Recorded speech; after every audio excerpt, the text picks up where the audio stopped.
মদিনায় চলে আসছেন। বদর যুদ্ধ, উহুদ যুদ্ধের পরে খন্দকের যুদ্ধ। কিচ্ছু নাই, খাদ্য নাই, টাকা নাই, পয়সা নাই।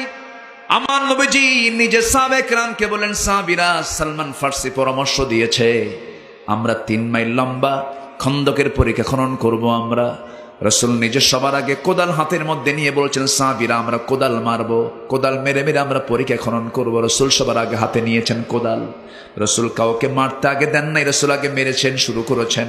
কোদাল মারতে মারতে 1 দিন, 2 দিন, 3 দিন, 4 দিন, হাদিস এসেছে টোটাল 4টা দিন 4টা রাত খাবার না পায়া, পানি না পায়া রাসূল পেটে পাথর পর্যন্ত বেঁধেছিলেন।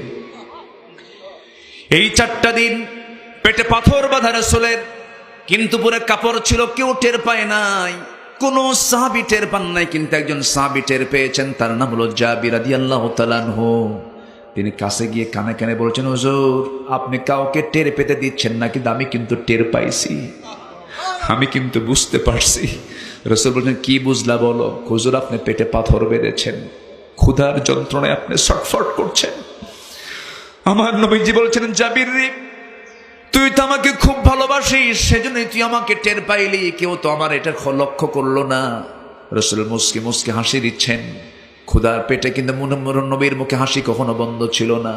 এবারে বলছেন, হুজুর,